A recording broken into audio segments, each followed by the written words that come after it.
今回の動画ではサイドストーリー、後藤風雲と同時期に実装されるオペレーター。今度はどんなところに行くんだろうな。特殊オペレーター、ロビンの紹介及び概説を行っていきます。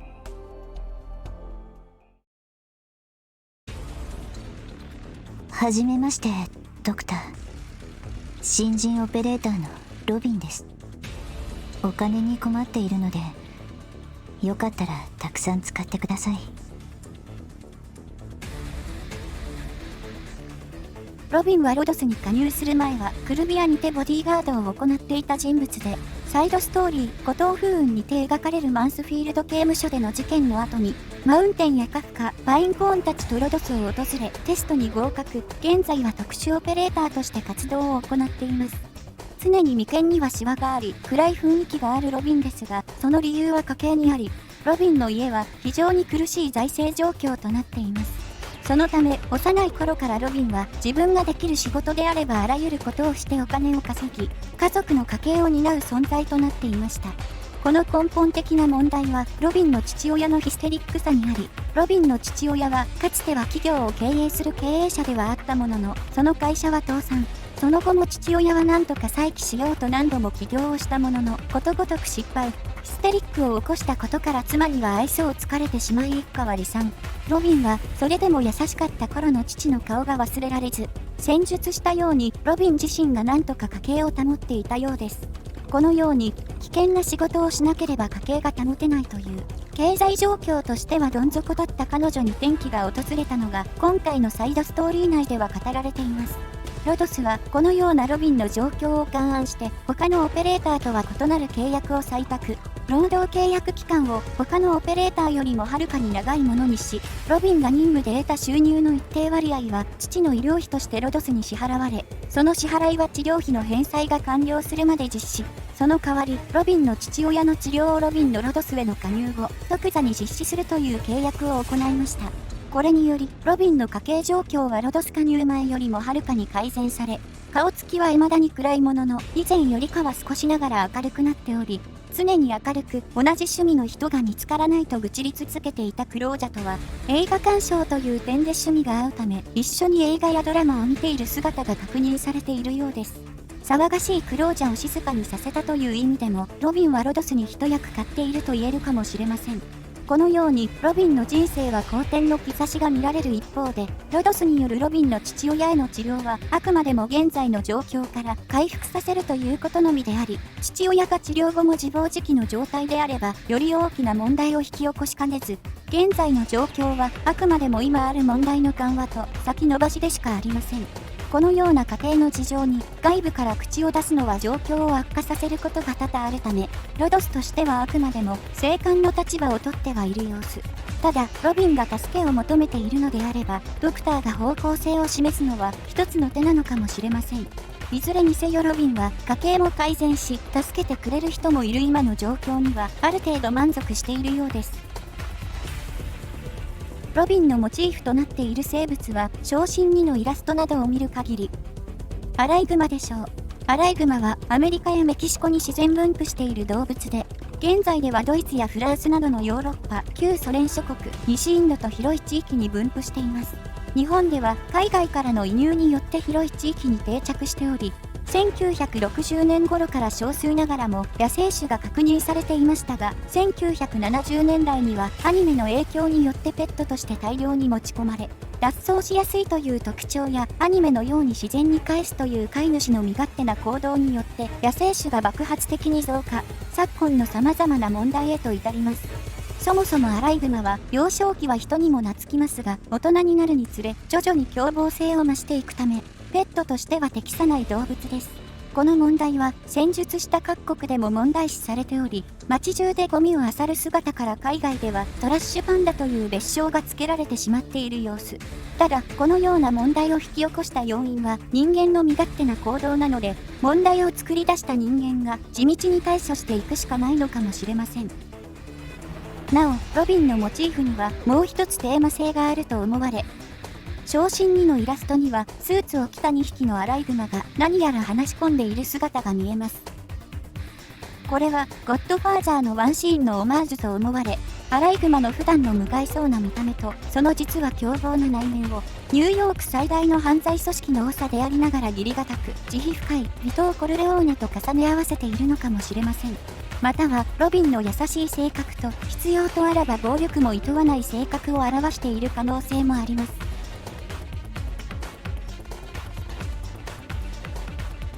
これまでの仕事はどれも長続きしなかった。会社の事情、父さんの病気。でも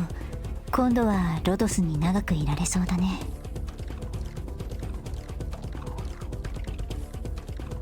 ロビンはこれまでに実装されたオペレーターとは異なるタイプの性能をしており、クリップと呼ばれる設置物をステージに手動で配置し、そのクリップを踏んだ最初の敵に対してダメージや様々な効果を与えるという公兵のような性能を持っています。アークナイツの職業で言えば団体狙撃と召喚補助に近い特徴を持った性能と言えるでしょう。ブロック数や配置コストなどの基本ステータスは配置コストが召喚補助に近いものにはなっていますが、わずかに高く、攻撃速度は単体狙撃よりも速いものとなっており、現状ではロビン独自の基本ステータスとなっています。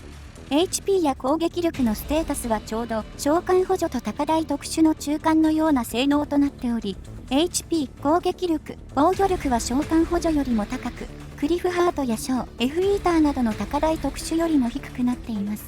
攻撃範囲は単体狙撃オペレーターと全く同じものとなっており、ロビン自体の火力はスキルによって上がることはないため、そこまで高いものではありませんが、危機契約での狙撃禁止の際には、ジェネリック狙撃としても使えるかもしれません。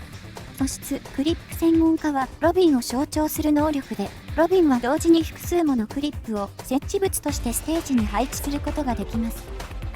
内容としてはダブルのスキルにびっくり箱の地雷をコストを支払ってプレイヤーが設置するというようなものとなっており、設置できる範囲はステージ上の地上マスかつ敵が存在していないことが条件となっています。またクリップの作動範囲は配置されたマスのみとなっているので、重装などがブロックしている敵の真下にクリップを配置して即座に爆発させるというようなことはできません。当然、クリップが配置されているマスにオペレーターを配置するということもできません。なお、クリップの配置コストは3、配置数はカウントされず、再配置時間は5秒。昇進及び潜在強化をすることで、一度に所持できるクリップ数と最大同時配置数は増加します。そして、爆発後はクリップは消滅し、爆発によってクリップのストックが増加するということはありません。潜在強化による効果は、コストマイナス1、再配置時間マイナス10秒、コストマイナス1、素質強化、コストマイナス1となっており、典型的な配布オペレーターの潜在強化となっています。コストの減少や再配置時間の減少はさることながら、5段階目の素質強化では、ロビンが一度に配置できるクリップの数と一度に所持できるクリップの数が2つ増加するため、非常に重要な強化内容となっています。ロビンは配布オペレーターとなっており、貫突が容易なオペレーターなので、必ず最大まで潜在は強化しておきましょう。スキル1、束縛クリップは、設置したクリップが起動したとき、クリップを踏んだ相手に物理ダメージを与え、さらに一定時間のバインド効果を付与します。また、アクティブ効果、つまり SP が溜まったタイミングで、所持しているクリップを1個取得します。なので、スキルレベル7であれば、16秒に1回クリップを1つ入手することができます。なお、所持しているクリップの数が上限いっぱいなのであれば、SP がたまらないようになっているため、SP をストックしておいて1つ使用後、即座に1つ補充するということはできませんが、配置数と所持数のカウントは別となっているため、ロビンを最大まで強化しているのであれば、たとえ配置されているクリップの数が10だったとしても、ストックが10になるまで補充され続けます。敵のルート上に大量に置けば、ひたすら敵をバインドさせることができるのが、このスキルの強みであり、ゴースト兵などのすり抜け系の敵をキルゾーンにとどまらせたり、強化兵といった徐々に体力が減っていく敵を停止させ、自滅させるということもできます。ただし、効果はあくまでもバインドであり、スタンではないため、遠距離系の敵にこのスキルを発動させると、こちらからは攻撃できない位置で敵が止まってしまい、一方的に攻撃を受けてしまうことがあるという点には注意が必要です。スキル1の火力と他のオペレーターの火力を比較した表が上記の通りとなっていますが、ロビンはこれまでのオペレーターとは異なった性能を持つオペレーターとなっており、現状では完全比較できるオペレーターがいないため、上記の表はあくまでも参考程度のものとなっています。その上での解説となりますが、ロビンのクリップの一発の威力は、物理ということを考えればそこまで高いというものではなく、平均 DPS はダブルに勝ってはいますが、この数値はどちらかというと、通常攻撃のダメージが反映されたものとなっており、スキルとしては、クリップ1個の補充時間が16秒ということを考えると、ダメージはかなり控えめなものになっていると言えます。また、クリップによるダメージは、クリップを最初に踏んだ敵にしか適用されないため、周囲の敵にもダメージを与えるびっくり箱と比べると、総ダメージも必然的に低いものとなっています。ただ、クリップは設置さえしていれば、連続で爆破させることができるため、瞬間的にはかなりのダメージとバインド時間を付与することができるでしょう。ただ、大量の設置物を展開するということは、口述するスキルにも言えることですが、大量のコストと多くの操作が必要になることを意味しており、非常に忙しいスキルとなっています。クリップのストックが許す限りは、ひたすらバインドが付与できるという点では強力ではありますが、慣れが必要なスキルではあります。以上のことや特化に必要な素材、特化時の上昇率などを鑑みてスキルレベルは、バインド時間が2秒から 2.5 秒に増加する特化1か、2.5 秒から3秒に増加する特化3にすることをお勧めします。スキル2、射出クリップは、設置したクリップが起動したとき、クリップを踏んだ相手に物理ダメージを与え、さらに相手を一定の力で押し出し、アクティブ時はクリップを1つ補充するという効果を持ちます。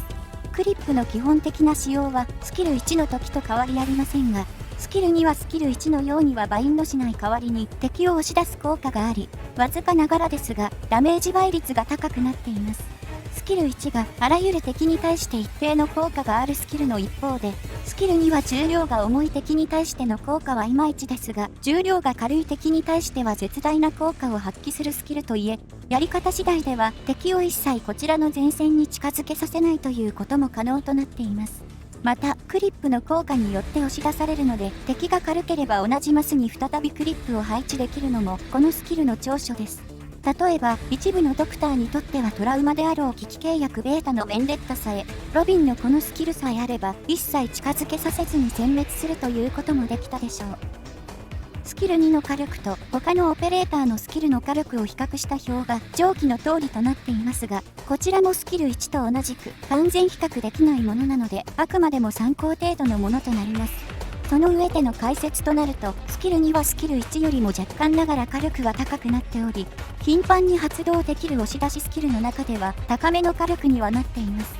ただ、クリップの補充頻度はスキル1と同じく16秒に1回となっており、大量に使い続けると弾切れを起こしてしまうため、他の押し出しのようにコンスタントに敵を押し出すというよりかは、特定の敵を集中的に押し出して近づけさせないというような使用方法があっています。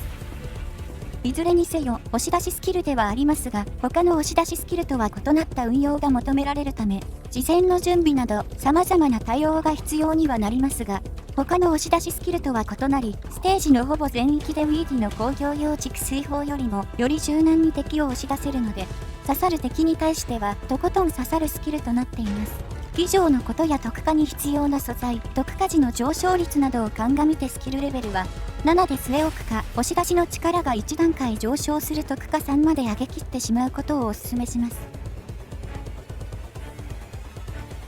ロビンの基地スキルは訓練所に関するもののみとなっており、初期状態では訓練所に協力者として配置時、特殊オペレーターのスキルを特化する場合は、訓練速度をプラス 30% するというもので、昇進2にすることで対象のスキルが未特化なのであれば、訓練速度をさらにプラス 45% するという、対象の職業やスキルレベルは異なりますが、シデロカやフリント、トギミの基地スキルと似たような効果となっています。現時点では特殊オペレーターの数が少ないということから特化に必要な時間もあまり多くはないため、特化を急いでいるという場合や、今後大量に特殊オペレーターが追加されない限りは、ロビンを基地スキル目的で昇進させる必要はないでしょう。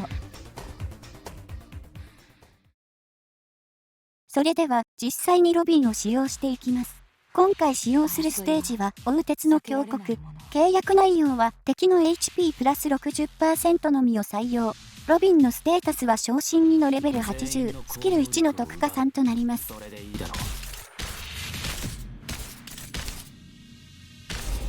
みんな、助けに来たよ。わかった。わかった。目を凝らせ。これこそがイベリアのデストレッツァ。リンゴちゃん、今日もよろしくね。承知した。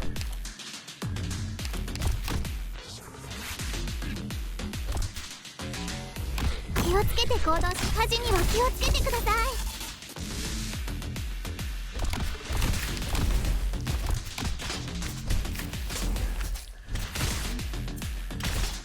敵が見えた。配置直後はこのように最初からストック上限までクリップを所持しているため、初動から大量の展開を行うことが可能です。また、クリップもシルバーアッシュの素質による配置時間の短縮が適用されるので、ロビンを運用する際にはシルバーアッシュと組み合わせてもいいでしょう。クリップ爆発後はこのように対象の敵はバインド状態となり、その場から動けなくなります。クラウンスレイヤーのようなすり抜けタイプに対しては効果は絶大で、減速補助やすり抜け消費用のおとりなどがいなくても殲滅することが可能となります。命令を。お前の攻撃は想定の通りだ。温度、安定しています。私の武器はナイフだけじゃない。わあ、リンゴちゃん、今日もよろしくね。これでどうです？また、クリップ自体はロビンがスタン状態でも配置、爆発するので、ロビンをスタンのおとりにして、他のオペレーターの火力を維持しながら、ロビンもある程度火力を維持させるということが可能です。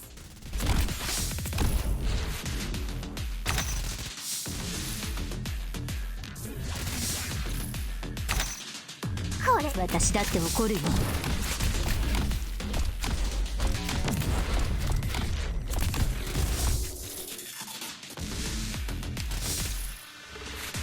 温度、安定しています。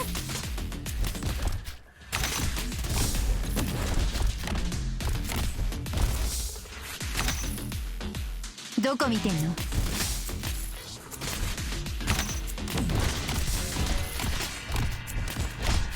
少し暑いかもしれませんよ。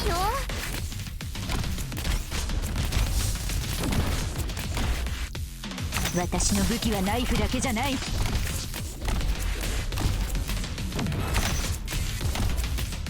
その他にも、今回は殲滅しきることができましたが、ゴースト兵の体力の残りがあと少しという状態ですり抜けてしまった時に、進行ルート上にクリップを設置して、とどめを刺すというアフターケアも可能です。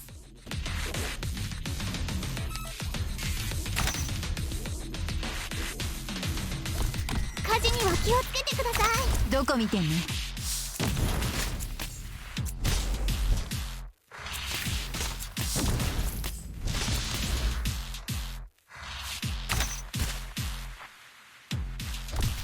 どこ見てんの？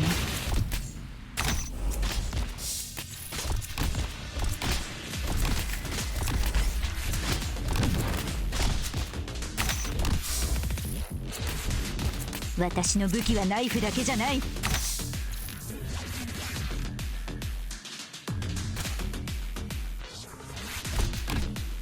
温度、安定しています。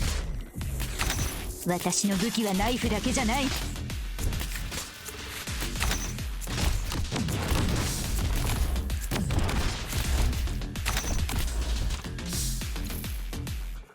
温度、私の武器はナイフだけじゃない。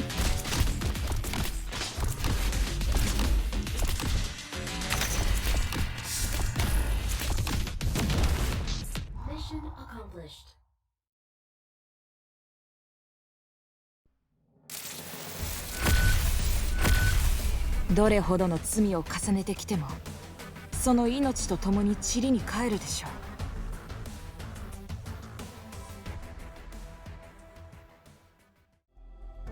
ロビンはこれまで実装されてきたオペレーターとは異なる性能を持った特殊オペレーターで、召喚補助に近い性能にはなっていますが、召喚補助よりも操作頻度が多く、非常に忙しいオペレーターとなっています。そのため、完全に使いこなすとなるとかなり玄人向けな性能にはなっていますが、一方で設置できるマスは配置可能な地面マスすべてとなっており、影響を与えることができる範囲が非常に広く、雑に配置をしていってもある程度の活躍を見込むことができるオペレーターでもあります。また、クリップの性能もさることながら、ロビン本体も対空狙撃のような性能となっているので、狙撃禁止時のジェネリック狙撃である R のように使うこともでき、何気に活用できる範囲も広くなっています。性能面的には必須というわけではありませんが、ロビンをうまく活用できれば戦術の幅も広がるので、特に少数編成などにチャレンジしてみたい方は育ててみるのもいいかもしれません。以上でロビンの紹介及び概説を終わります。